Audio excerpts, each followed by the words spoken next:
Hey guys, how's it going? It's us, Jing, Monica. and we are back.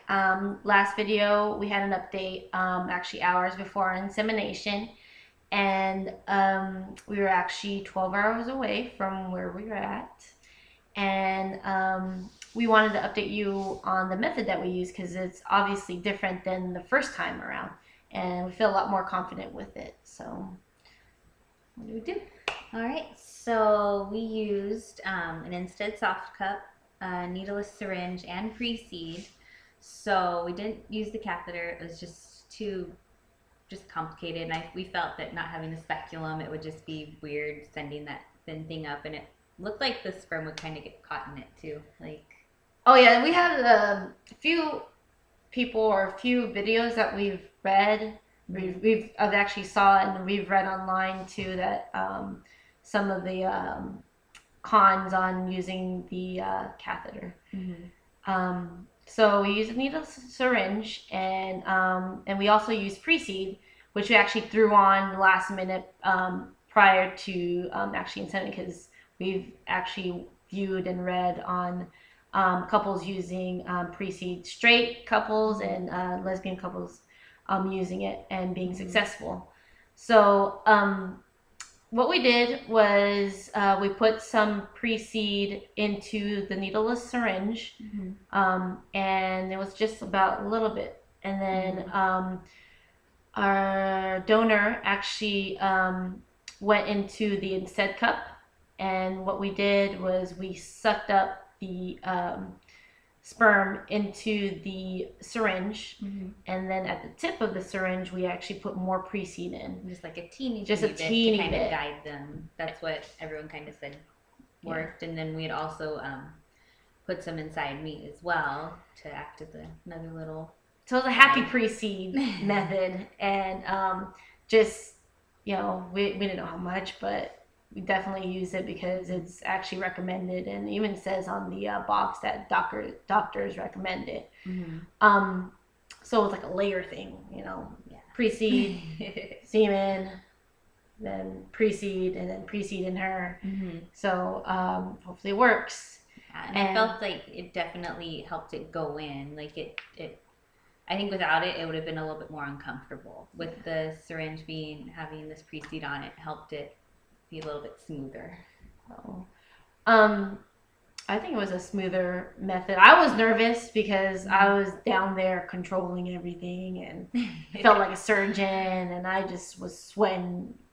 I never sweat so much. I was just like, we just had to kind of talk our way through it because you had to be like, oh, is that too far? Is it far enough? Is it the right angle? Like, just kind of telling each other where to go and how far without it being uncomfortable. I mean, it was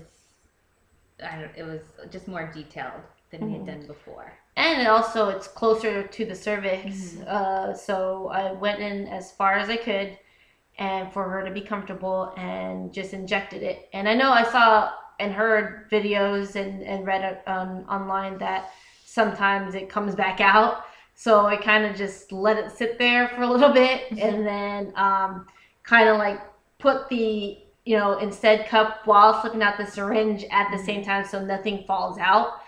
And it actually worked out. Nothing fell out, and we kept the soft cup in her. And then we did another insemination later on that night, actually closer to midnight. So we did it on the 29th and then the 30th. So our donor was actually the one who was like, oh, let me come back and I'll give you another, I'll give you another donation. And I was like, oh, okay, cool. So we did the same thing again, and did the layer thing of pre-seed, and you did it in the cup, and then put it again in her, and then she actually kept the second cup in her for 12 hours. Slept through the night with it and did part of the travel with it back. So it's a different process this time, and the first time we did it in the morning time.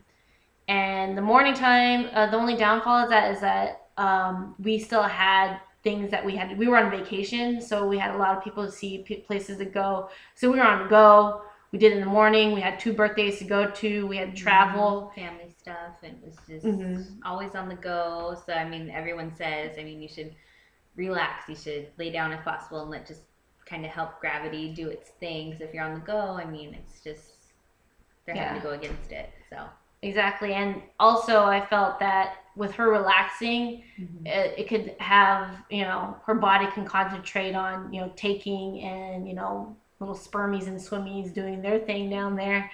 And just making sure that, that she's comfortable and relaxed. And I like that because, we got to sleep and, take a rest from our long drive and just concentrate on the insemination and being pregnant and, hopefully our swimmers get to where it needs to be at.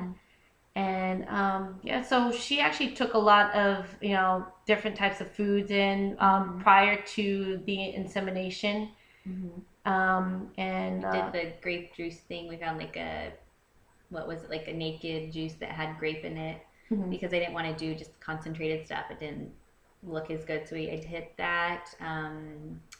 I've been taking prenatals for a couple months now. What else did we do?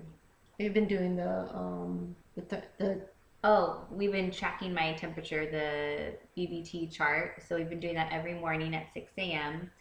And what had happened is we were charting it, and we timed it perfectly. The day that we inseminated was my ovulation day. We found that out the next morning after my temperature had gone up. So we inseminated at the perfect time, which makes me feel a little bit better because we know we didn't do it too early or too late. We had done it, I think, a little bit too early last time. So that was good.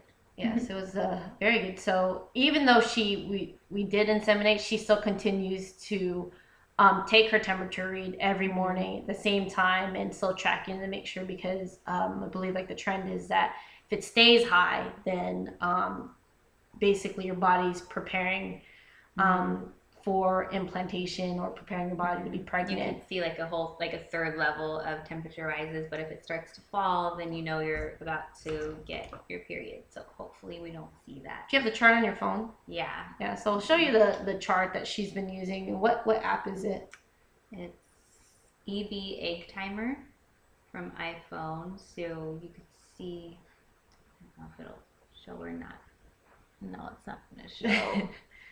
Well, you could kind of see it where the dip was during my fertile days, and we inseminated right here, so we did it right in the same window before it went up. So we just have to watch it, and hopefully it stays up and doesn't fall. So it'll give us a little bit of a hint that we could be pregnant. So we swayed away from the whole ovulation kits this time, and actually just went with the whole basal, what's it called, basal temperature readings, and just base it off of numbers. So yeah, so hopefully this time we did our work. And also, you ate pineapple core, right? Oh yeah, they said the 5 days following insemination to eat the pineapple core in 5 equal pieces. So I've been doing that, and I eat a lot of fruits and vegetables anyways. So I mean, my diet's pretty healthy right now. I have tried to work more dairy into my diet. That's the one thing I don't usually do. So I've had like more yogurts, and I've done almond milk for more calcium because I'm just not a fan of milk. So I'm just trying to be as healthy as possible and eat more meat. Try and get some protein since I'm not always the biggest meat fan eater. I am. I eat all the meat. So I'm working on just trying to be more healthy and do everything we can. So, and I'm trying to take it easy, rest, and just working out, just light walking and doing whatever we can to hopefully make it take, because we really want it to work this time. So hopefully all that yoga fertility paid off, right?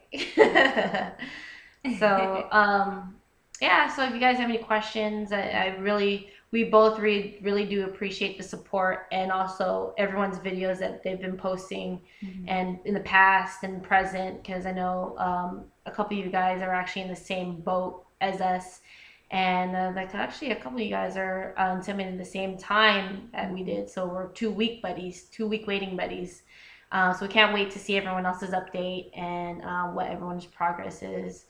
But we're staying positive, but not as, our hopes are not as high as the first time, because it was really, you It was know, hard. it was hard to, you know, to grasp that. But again, everyone has to stay positive, and good luck to everyone. And We'll be testing on the 11th. That's the day that I would be expecting my period, so we'll be testing that morning. So hopefully we get good news and if next not, Saturday. we'll still be updating and still watching everyone's process. So it's weird. I've never been on YouTube so much until this. So we thank you guys, and keep the positive updates and support. Hope to see your guys' videos, and keep subscribe to us. All right, thanks. Thank you.